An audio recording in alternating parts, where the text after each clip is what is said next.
Hi hello नमस्कार, मी सुवर्णा स्वागत करत आहे आपलं पुन्हा एका नवीन ब्लॉगमध्ये। तर हा ब्लॉग आहे शिवच्या बर्थडेचा, जो की शिवचा आहे दुसरा बर्थडे। तर कधी मोठा झाला ना समजलंच नाही, कधी 2 वर्षाचा झाला ते सुद्धा समजलं नाही। कारण हा त्रास तर त्याने खूप दिला, तेवढीच त्याने आनंदही दिला। आणि आता 2 वर्षात झालं माझं बाळ।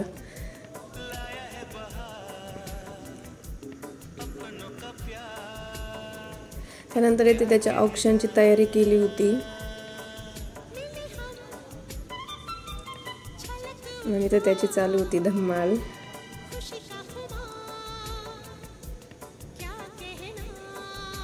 तर ह्या केकचं असं झालं होतं की त्याच्या माऊने एक केक घेतला होता, पण जेव्हा आम्ही येताना ना तिने माझ्या हातात दिला, तिने माझ्या हातात दिला आणि मी न धरता तिने सोडून दिला। म्हणजे तिला असं वाटलं की मी पकडलेला होता, पण तो सोडून दिला होता आणि तो पॅक होता। मला असं वाटलं की नाही आता बॉक्समध्ये पॅक आहे तर त्याला काही होणार नाही, पण घरी येऊन बघितलं तर त्याचे पूर्ण लेअर सेपरेट झालेले होते। मग अच्युत दादांनी हा केक आणला। थँक्यू अच्युत दादा फॉर दिस केक।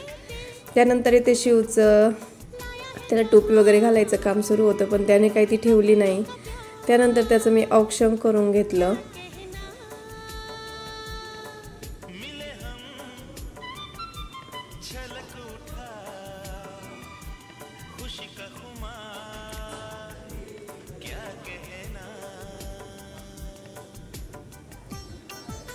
त्यानंतर त्याच्या माऊने त्याचं औक्षण केलं। माऊने औक्षण करताना एकदम शांत होता, काहीच हालचाल नव्हती, काही नव्हती, कारण त्याच्या फेवरेट पर्सन होती त्याच्यासमोर। थँक्यू माऊ for cake and this beautiful dress and your love. त्यानंतर येथे माझी मम्मी होती, मम्मीने औक्षण केलं। नंतर त्याची दुसरी माऊ, ती म्हणजे योगिता माऊ। निकिता माऊ नंतर जर कोणी त्याची खूप जवळचं असेल तर हे आहे योगिता माऊ। नंतर आली आमची कोमल आंटी। तो कोमल आंटी सांगत होता की तुला पण लाव, द बर्थडे याचा होता आणि तिचा औक्षण तो करायला तिला स्वतःला सांगत होता।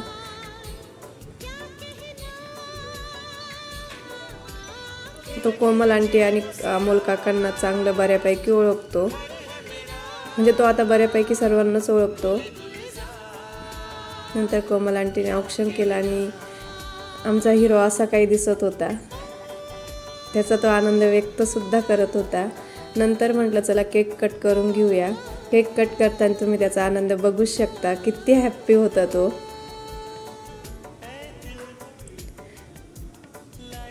खरंच माझं बाळ खूप खूप गोड आहे।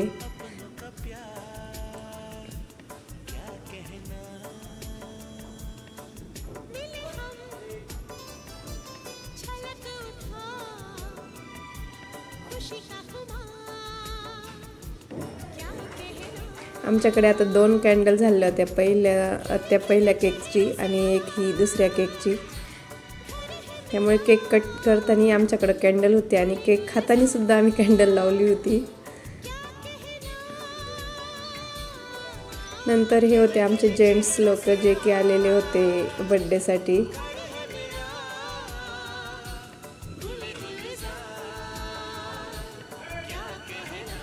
नंतर आम्ही होतो लेडीज। एवढं काही कोणी नव्हतं, आपल्या घरचेच सर्व होते। छोटासा बर्थडे होता, छोटंसं सेलिब्रेशन होतं, शॉर्ट होतं बट स्वीट होतं। थँक्यू कोमल आंटी आणि अमोल काका फॉर दिस लवली गिफ्ट। खरंच तुमचं गिफ्ट आम्हाला खूप आवडलं। Thank you Yogita Mau for this lovely gift. तुझं गिफ्ट हे आम्हाला खूप आवडलं। त्यानंतर अमोल काकाचं गिफ्ट आम्हाला काही वेटच नाही झाला, आम्ही लगेच अनबॉक्सिंग करून खेळायला सुद्धा घेतलं होतं। त्याची फ्रेंड मनूसुद्धा त्याला काय म्हणतो आपण, कंपनी देत होती खेळण्यासाठी। त्यानंतर मम्मी, मी आणि माऊ। इथे चालू होतं की आई तू नाही, बाबांना पण बोलव। नंतर छान असा जेवणाचा मेनू होता, आलू मटर, त्यानंतर मसाले भात होता, फरसाण होतं।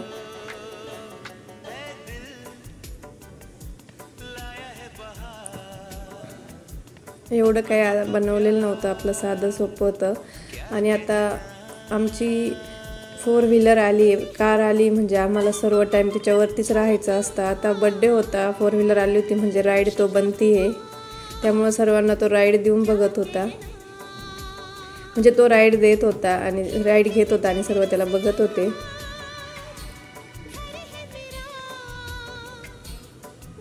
थँक्यू भैया मामा फॉर दिस लवली कार. खूप छान गिफ्ट आहे तुझं. पुढच्या बड्डेला आम्हाला असंच काहीतरी छान असं गिफ्ट दे.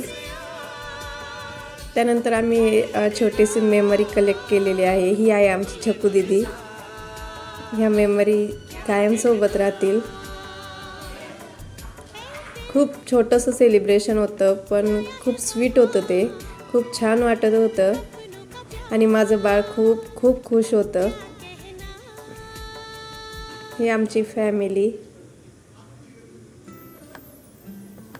बघा आमचा हिरो कसा पोज देतोय. त्यानंतर आम्ही असेच काढलेले काही क्लिक्स. तुम्हाला माझा ब्लॉग कसा वाटला नक्की सांगा. भेटू परत. बाय.